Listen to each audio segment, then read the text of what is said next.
Hello, my name is Agnes and I'm a part of Catch the Fire Manchester Church. In the current pandemic, many people don't just suffer from fear and anxiety, but some will also develop PTSD. I'd like to talk to you about these and how I found help to overcome these. When we get fearful, we have taken our eyes off God and focus on the circumstances. When stressful things happen, like at the moment, we are reminded of what happened in the past. We imagine what may happen, or we listen to what other people tell us probably will happen. Then we start to work out how we can survive or control a situation by our own abilities or in our own strength. And that is a sure way of losing the peace God wants to give us. Fear affects us in all aspects of our being. Most of us know the physical effects of fear. When we are fearful, we lose our appetite, our bodies can shake or tremble, we feel dizzy, and we talk about a stress or tension headache. Our minds are affected. We cannot think clearly. Our emotions are affected. We feel unsafe. Fear can make us irritable, angry even, or the opposite, shy, timid. And our will is also impacted. We can't make decisions, or we make irrational decisions in an effort to avoid feeling fearful. Our human spirits are affected. If ungodly fear rules our life, we may ignore God's guidance. We have problems trusting Him to take care of us, and then we are afraid to follow Him. So we rather stay how we are, because fear of change can stop us listening to God. I don't know if you've ever had a panic attack or have seen someone have a panic attack. I used to get them. I lived for many years in Israel and traveled in Middle Eastern countries. I experienced wars, terrorist attacks, and watched children die from heart conditions because I could not get them help soon enough. Certain loud noises, rattling, low-flying helicopters or planes, people shouting, would make me start shaking or trembling. My heart rate would go up. I would try to hide in a corner and I would cry uncontrollably. I also would feel I could not breathe.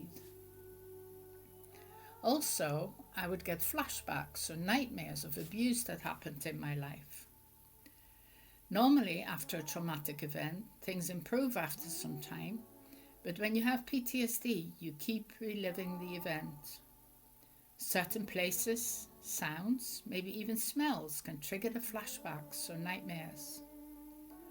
Often, we try to cope by avoidance. I would not talk about the traumatic events I went through.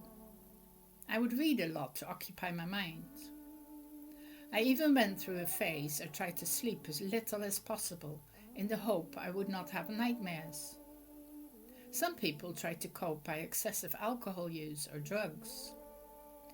All these coping mechanisms are ways we try to control our circumstances, our thoughts, anything to find relief.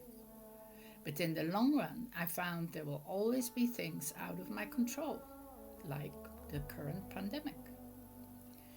The only one who is absolutely in control is God. God is a God who cares, who deeply loves us, and who wants to be with us in the middle of our suffering. He is the only one who can set us free from fear, anxiety, and even PTSD. He did it for me. You need to start by finding a trusted person you feel you can talk to about what happened to you. Talking about it will be difficult and scary, but it's worth it. Journaling is another good way to express what happened and how you feel about it. My favorite way of journaling is writing letters to God.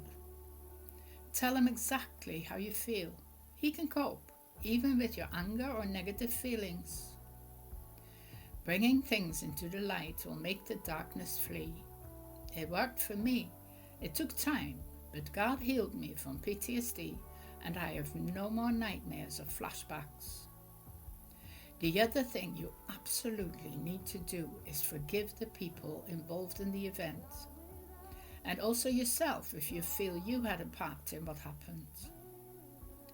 If fear has ruled your life for a long time and it keeps popping up even after you've forgiven others and yourself, and a mature Christian has prayed with you, I suggest you regularly read Psalm 91, especially before you go to sleep.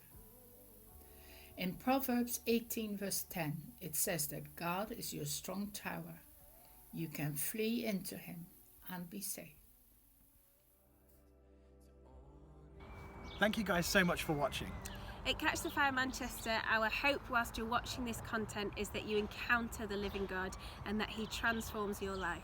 If you want to access more content from Catch the Fire Church in Manchester, why not like and subscribe? You can also join us every Sunday morning as we gather to worship and glorify God together. The link for that will be in the bio.